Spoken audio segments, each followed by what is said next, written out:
So today I have the honor and the pleasure of welcoming Robert Mitchell. And welcome, Robert. How are you? I'm doing great today. Really excited to be here on the show. So many things to talk about. Yeah, no kidding. So I understand, first of all, that you were the 2007 Rookie of the Year in the Atlantic 10 Conference. Yeah. I was a late bloomer. Started in Brooklyn, New York. I went to a prep school in Mississippi, another prep school in Massachusetts, and I was really prepared for my first year of college, and I excelled. That's awesome. Yeah. And then you went on to be the forward for a couple of years at Seton Hall, right? Yes. I decided to come a little closer to home. So New Jersey being 40 minutes away was perfect. It was good competition, the Big East, so I was stepping up in competition. I knew that would fare well with the NBA scouts, and it just felt like the right move to make at the time. So you grew up where? In New Jersey? No, I grew up in Brooklyn, New York, Okay. but as everyone who grows up in New York knows, New Jersey is not far. We go over there and we play against those guys all the time. And a lot of New York guys get recruited by New Jersey schools, and it just felt like a good fit for me. Yeah. And so did you grow up with both your parents there and siblings and Well, I'm one of eight, actually. I have a really big family. Yes, I have oh my gosh. brothers and four sisters. Yeah, we all grew up together. My mother and my father, they, weren't the perfect, couple, but, they found a way to make it work. And, you know, all of us graduated high school and, went off to college. And I feel like, in a sense, even though we didn't have the most money, living in really bad neighborhoods in Brooklyn, we still all had our own success stories. Yeah, it sounds like it. Well, obviously, you wouldn't have ended up being the starting forward at Seton Hall if you didn't have success, right? At that time, my hmm understanding is that you had an average of about 12 points and 6 rebounds every game, right? Well, yes, my first year actually 16 points and 8 rebounds. But, but the next year, my minutes went down. We got some other guys in, some transfers, and I feel like the coach was, shaking things up. So my numbers went down to about 12 points and six Mm-hmm. rebounds. Mm-hmm. And you were on your way to the NBA draft, is that right? Well, that year, yes. I felt like if I came back for my fifth year, because I would be a fifth year senior the next year, I felt like things would continue to decline as far as like my points and my playing time because so many things were changing. So I was going to enter the draft and take a shot at the NBA. Yeah, and you had a decent shot, didn't you? Yeah, it was actually a good shot. Because I played out of position, I was 6'6", but I could play inside and outside. It made me really valuable for the NBA. Also, being able to shoot the 3-pointer, which was one of my gifts. So yeah, I had a really good shot. Yeah, and this was in 2011, right?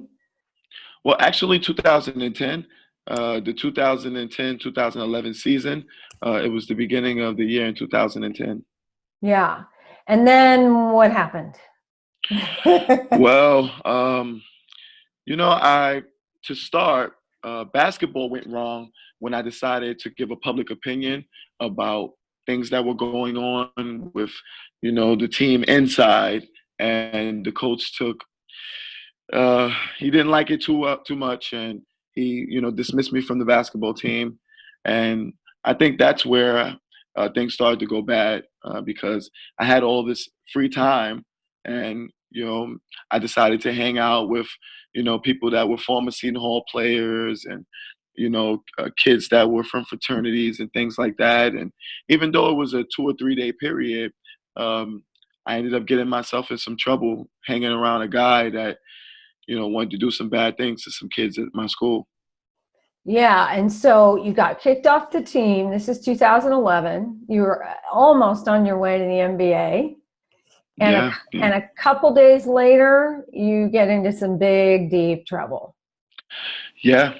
Well, I didn't really understand the amount of accountability that came with being a college athlete. Some people may think it's unfair, but I understand it now as an adult and a coach that if you have these gifts and you're blessed to go do these amazing things and play on TV, that you are held to a higher level of accountability. And I should have understood that and knew who I was in the community, and also been able to be strong enough to tell the truth when faced with that type of peer pressure from guys to not tell the truth. Yeah, So yeah. So lots of really great lessons learned. absolutely. Yeah, I guess it is totally different. I mean, I don't know. My son plays volleyball. All He's right. going to Junior Olympics at 16. All right. Yeah, this summer. But it really is about, how he performs and how he plays and who he is on the court makes every bit of difference into the whole team overall and how the team is perceived. If he goes out there, he's a libero. If he goes out there and he has a bad attitude, then it doesn't help the team. Not at all. And if you're the star on the team and you're one of the spokespeople on the team and you say something that is disparaging to the coach, then other people listen and hear it. Yeah, absolutely. I definitely learned that lesson the way, and it's a part of the accountability. When you're a leader and put the mic in front of you and they're asking you questions, you have to be very, very political. Right, exactly. Even if you're feeling something, you can't exactly say it. So how did it feel to get kicked off the team, Seton Hall, on your way to the NBA, perhaps? Well, it was something that I felt like was going to happen at some point. A part of the coach taking my minutes down, he took me out of the starting lineup, and I decided not to speak throughout the year about the mistreatment and the verbal abuse and the things that the coach was doing to me, because I wanted to take the high road and just play basketball. But as an adult right now, I could tell you that I was a kid, and I felt like I wasn't given a fair shot by my coach at the time. He he was a difficult man. I believe, now as an adult that he had his own troubles and own things, because he hasn't been a head coach since. He was actually fired the day after I was arrested. So he hasn't had gotten a head coaching job since. So I believe that those things that happened that year had a lot to do with him being fired and also him not getting uh, employment as a head coach. Hang on a second. Our audio is getting bad. I don't know. I've lost you a little bit. Let's see if you come back. Are you back? I'm here. There you Yeah, am I? It's kind of going in and out, but that's okay. I can Okay. edit pieces, so don't worry. Okay. So tell me what happened after you got kicked off the team. It was like 2 days before you got arrested. What were you thinking? Well, to be honest, I wasn't thinking about anything but just training. I would train in the morning.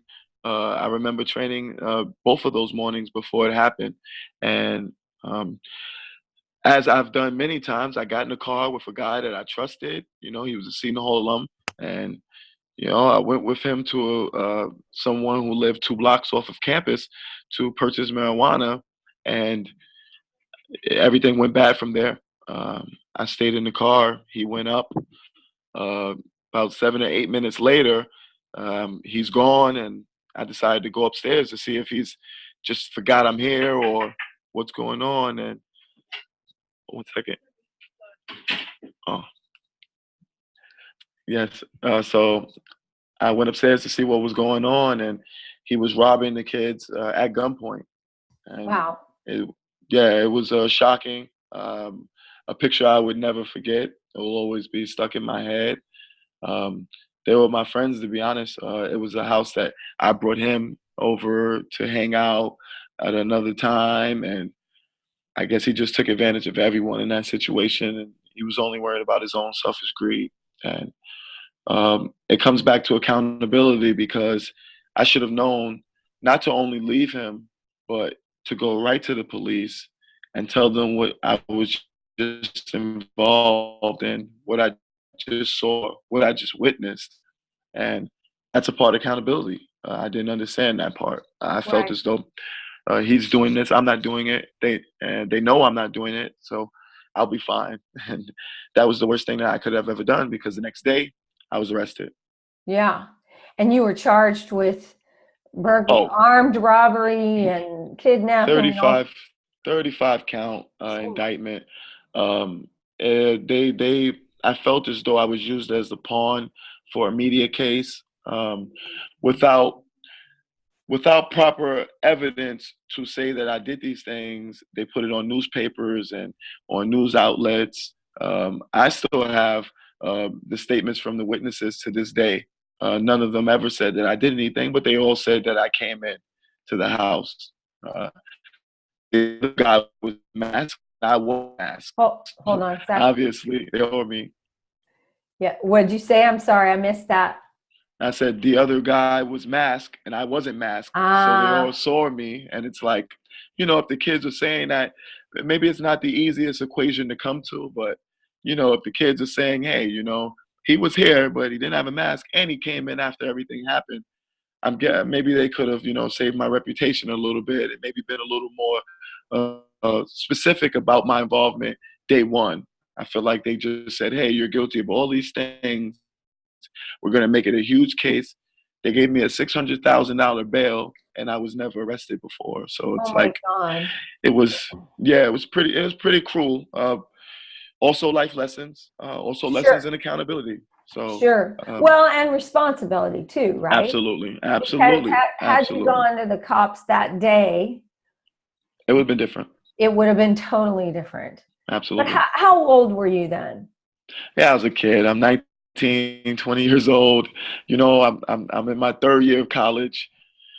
As I said, I felt like I was a kid. I was treated as, a adult, and rightfully so, because I was over 18. But I had no idea what was going on. And you were facing 10 to 20 years in prison with this. Yes. Right? These the charges were very egregious: gun possession, kidnapping, burglary, and then all of the conspiracy charges as well to go along with those.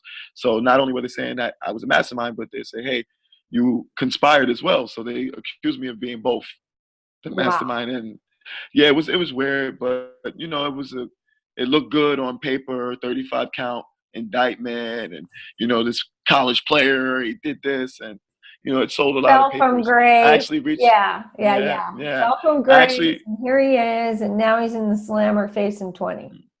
It was great headlines. Wow. Great headlines. So how long were you in jail? Well, I was in jail for about 7.5 months before my lawyer was able to get my bail reduced, and my family bailed me out. My goodness. So after a bit, it was tough. The 7-month process was gruesome. Having to go to court and continue to talk about my innocence, and all they wanted me to do was to say, hey, this guy did this, tell on the guy, and they basically would let me go. And I just I had a false sense of loyalty. Where I'm from in Brooklyn, New York, everyone talks about not snitching and not talking to cops. And even though I was a college athlete and I fancied myself in intellect, and I love I was senior class president in high school. I was one of those guys that I never correlated to the streets. I never felt safe in the streets. So even though I didn't have the connection to the streets, I still had that connection to Brooklyn, which told me don't talk to cops and don't trust them, and this will work out if you could just continue to say that you're innocent. The truth and the proof, and none of those things mattered at the time because it was a media case. And in media cases, it's more important for the public to get some type of for the public to feel like justice was served. And that was a term that I was told many times by DAs, by assistant DAs, by deputy assistant DAs that this was a media case, Robert, and we don't want you to go to jail, to go to prison, but the public needs to see that justice has been served. So after 7.5 months, I decided to talk to them. Because I talked to them, they dropped the bail significantly. My family bailed me out. And I was actually permitted to go play basketball overseas while on bail. A lot of people don't know that. The courts didn't care if I even stayed in the country. They knew I wasn't a bad person. They told me I could go. And I went to South America. My first job was in Uruguay. Um, it was amazing. I had a chance to refocus and recalibrate, just play basketball. I learned Spanish. And my life began to take a turn for the better right there. So that was the turning point. Yes. Being permitted to go to Montevideo, which is the capital. I'm sorry, say that again. Getting off the plane, Montevideo. Okay, yeah. Montevideo is the capital. Mm-hmm. Amazing place. The second I get off the plane, no one speaks English, and from here it's a culture shock, and I have to become someone different. I have to learn again. And no one knows it just felt great to. Right? Yeah, I'm off the plane. They do know I'm American. But they don't know much else, right? Do they know you're a basketball? Everyone can how tell could that. they miss, right? You're they don't know, not at all. They don't know. Well, they definitely, everyone would say baloncesto. Yeah. They definitely knew I was a basketball player. But, people let me have my space. It wasn't like being back in New York where everyone was like, hey, what happened? And you want to come over to my place? And, people were really kind. They wanted to help. But I also wanted to turn the page and begin another phase of my life. Yeah. So you went down there and you started coaching basketball, or? No, I immediately started playing. Okay. In 2011, yes, when I was released, I immediately went to South America. I started playing. I played about 5 months there, and then I came back for court. I actually had to leave 2 games before the playoffs, which was, yes, it hurt me deeply. We fought just to get to the playoffs, but I had to come back for court, and it was an important court date. So I understood, and the plan was if they let me go play basketball, that when they did want me to come back for court, I would come back. Right. So tell me a little bit, how did your life transform? Like, what are some tangible ways that you see that you've shifted and you've grown in this journey? Well, definitely fundamental things in my everyday life. I like to have it regiment. I always freestyle. When I was younger, I didn't understand the gratefulness you should have to be healthy and to be able to speak to people and inspire people. And, I take those things very seriously right now. Signing autographs, giving my time, giving high fives to young people. I take those things extremely serious. So my life is regiment these days. I like to get up and I like to work out. I like to get a hearty breakfast. I feel like that gives me energy for the day. I like to talk to people that are positive. I've taken negative people out of my life. Growing up in Brooklyn, New York, there's so many negative things happening. There's so many people that don't strive for greatness because they don't believe in themselves or because they've never actually seen it done in front of them. Me, I like to inspire those people, but from afar. I don't hang out in my old neighborhoods, even though I love those people there, but there are not good things happening in those neighborhoods, so I could potentially get myself in trouble just being there. I have a family now. I have 2 kids, so I wake up and, yes, I have 2 sons who I love very much. They're all over my Instagram, my social media platforms because they're very bright and energetic kids. They love basketball. Imagine that. I hope they go. I mean, it's a blessing. It's definitely a blessing. I actually started my program, Moves for Days, because I wanted them to have something to be a part of when they get older. What is it called? Moves for Days. That's MOVES. The number 4 DAYZ. Okay. Moves for when Bays. the interview is over, I actually have it on my shirt. This is our logo right here. Ah, The shirt that okay. I'm wearing. Yeah, Nice. Moves for Days. Well, I designed it myself, came up with the name. I actually Nice. like it. It's a part of our culture. I feel like in Brooklyn, everyone has their own type of lingo, and you know, people like Oh, to hold on a get second. Hold nicknames on. and catchphrases. And Hold the on. guy is Hang on. really good. Hang on. I didn't hear any of that. We lost you. Okay. So can you start over with the moves Okay. for days? Your internet connection isn't that Yes, yes, great. yes. Yeah. I So said I just, start. yeah, start over with the moves for days. Great. What had you Well, start I moves for started. days? Sorry. You're going in and out. Hold on one sec. Yes, I wanted my sons. Hang on. I haven't heard a thing you said. It's the Okay. internet connection in the building that you're in. Oh, okay. No Yeah. problem. I Okay. hope it picks up. Me too. Am I getting clearer? Yeah. So go ahead and Okay, great. tell us a little bit about moves for days. Okay, well, Moves for Days is a basketball and mentorship program. I started because my oldest son is 5, my youngest son is 1, and I want when they're getting to the teenage level to have a program that they could correlate with and do some great activities and play basketball and meet really good kids that are motivated and positive the way that I want them to be. So I decided to start the program, and I started in Brooklyn, New York, and it allows kids to be themselves. It's completely free. We have clinics. We work with the junior NBA. We give free clinics, and we just like to help them with life skills as well.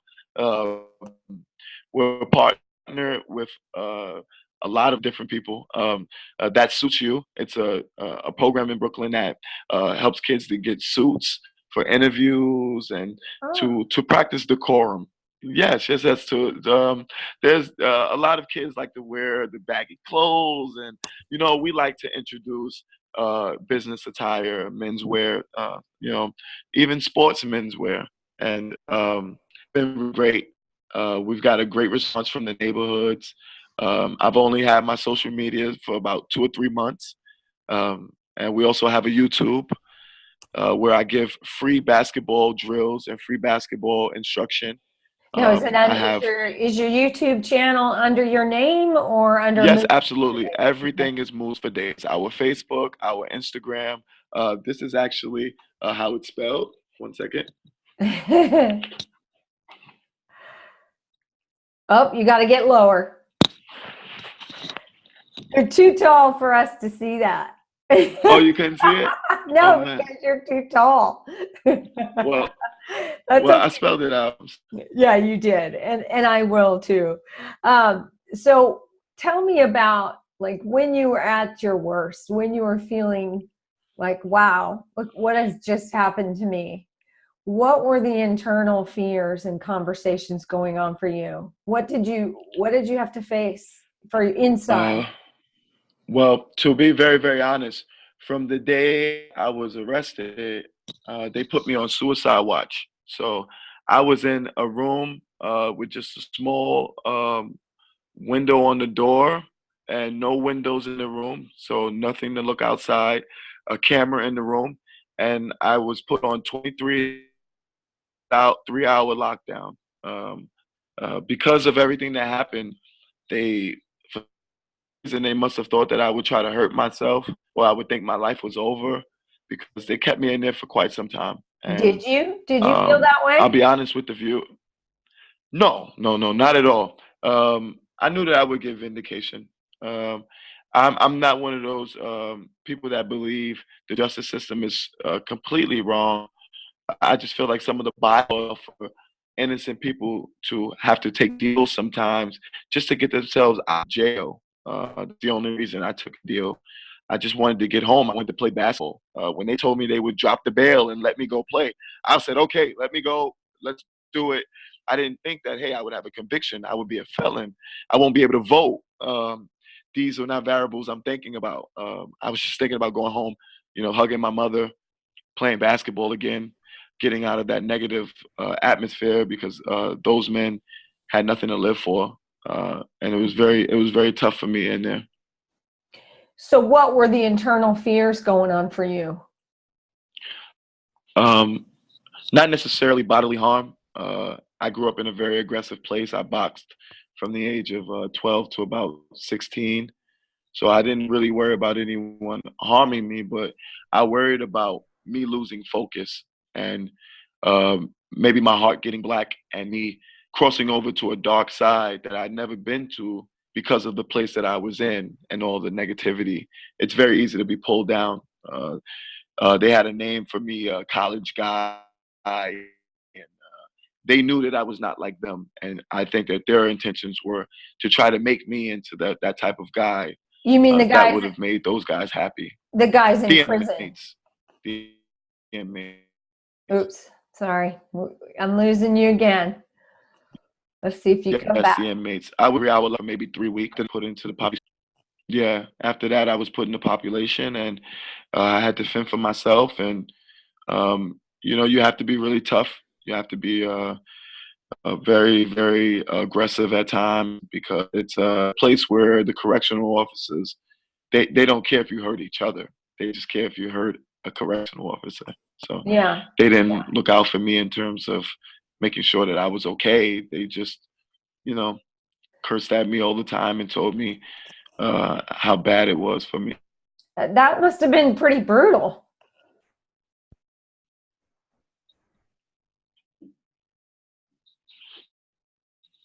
Are you there? Are you there? Yes. Okay. Yeah, I'm here. I said that must have been pretty brutal for you. Oh yeah, yeah. It's tough to stay positive in a place like that. Yeah. It's tough to keep your head up high. And how But did you? I felt like if How did you keep your head I up have a high? really strong family. Those people, Wait, you're gonna have my to say sisters it and again. brothers, my mother, my who isn't. I have a great support system. Yeah. Can you hear me now? Yeah. Mm-hmm. Yeah.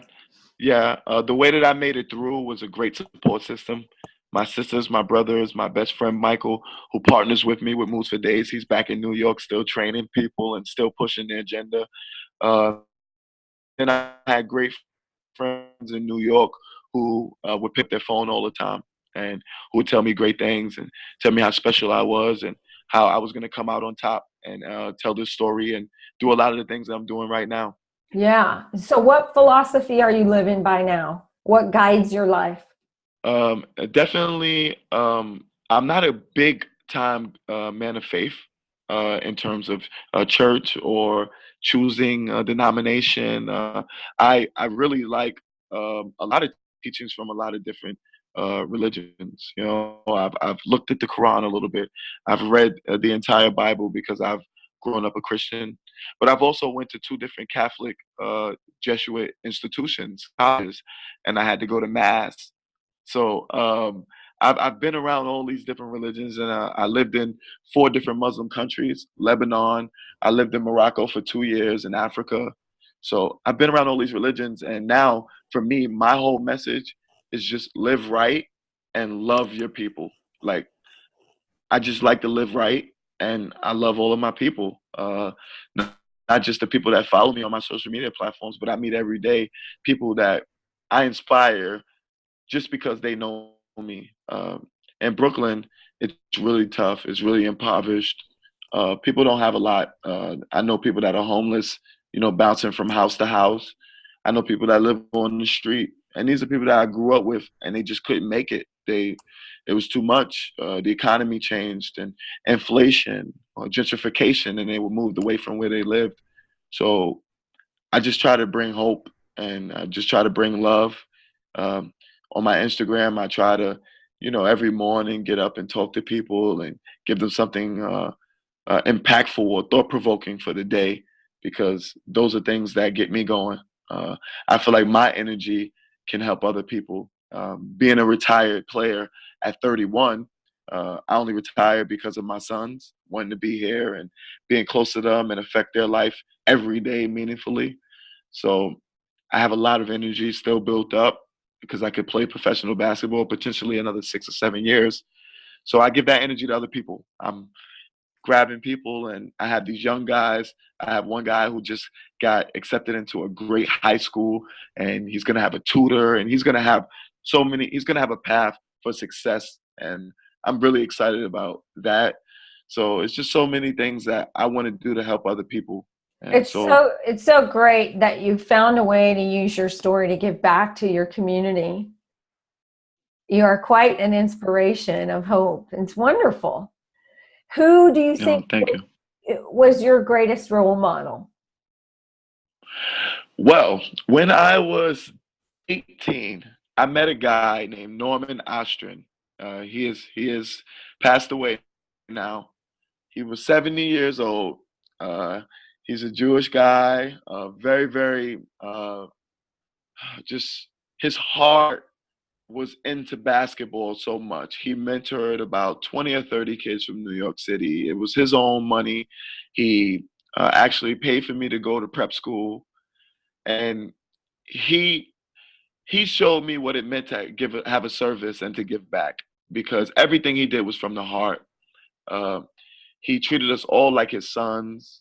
He never said no. It doesn't matter what it was. But before he gave you anything, he'd give you a lesson as well. And he let you know how much he expected from us. It wasn't a bad thing to have expectations or to put pressure on us. He had a phrase that was coined in New York, which was pressure bust pipes. And it wasn't his. He didn't make it, but he made it in terms of basketball, because he believed that if you put pressure on guys, some of them they wouldn't make it, but the guys that did make it and believed in competition and took challenges and wanted to be challenged, those are the guys that would make it. And he wasn't alive when I got arrested, but I felt like he was in that jail cell with me when I was in there for 23 hours. And I got out for 1 hour, half an hour to shower, half an hour to get on the phone. I felt like he was with me every step of the way. No one knows this. I never talked about it, but I started drawing for those 3 weeks. And I drew a bunch of drawings on the walls, and I actually drew him. I drew a New York skyline. I drew a basketball on fire. I drew so many things, but Norm was always with me. He's with me today. Some of my people that are going to watch this, they're going to be really happy that I'm talking about him, because no one does. And he saved so many guys in New York City. So many blind guys who could have went the left way. He took us the right way. Now, how did you come across him? I was at 5-star camp. Oops. I have to start that over. I didn't hear that. No problem. No problem. I was at 5-star camp, and this was the camp which was my coming out party. Everybody got a chance to see me. It was amazing. I was playing against the top players in the country, and I was just this skinny kid from Brooklyn. And a guy saw me at that camp, and he told Norman about me. And when I got back to the city, Norman called me and he asked me to come meet him. You're going to have to say that again. The first day I met him, he said, "Hey, I lost that part. I'm going to bulk you up, I'm going to get you to college, and going to make the okay. Sorry, when I have to tell us playing at 5-star camp, no problem. No problem. Yeah, we've got a bad internet connection. I can talk about Norm all day. Hold on one sec. Just give it a minute. Sometimes it comes back, but your image hasn't come back. Nope.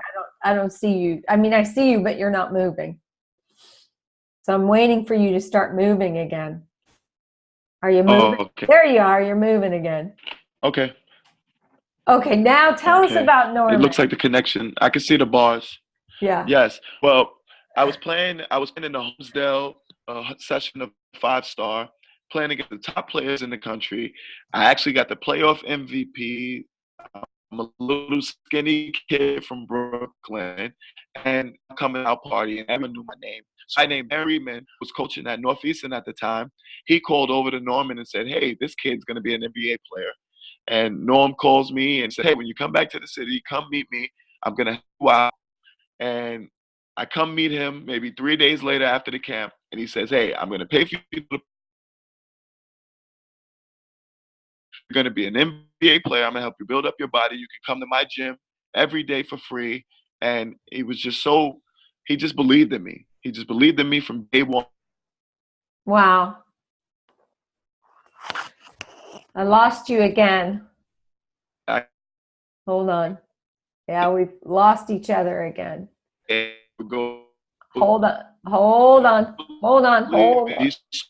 Hold on. And this guy that they forwarded me. I didn't hear anything after, let's see which part. After him believing in you, really believing in you. And your connection is not there. Darn it.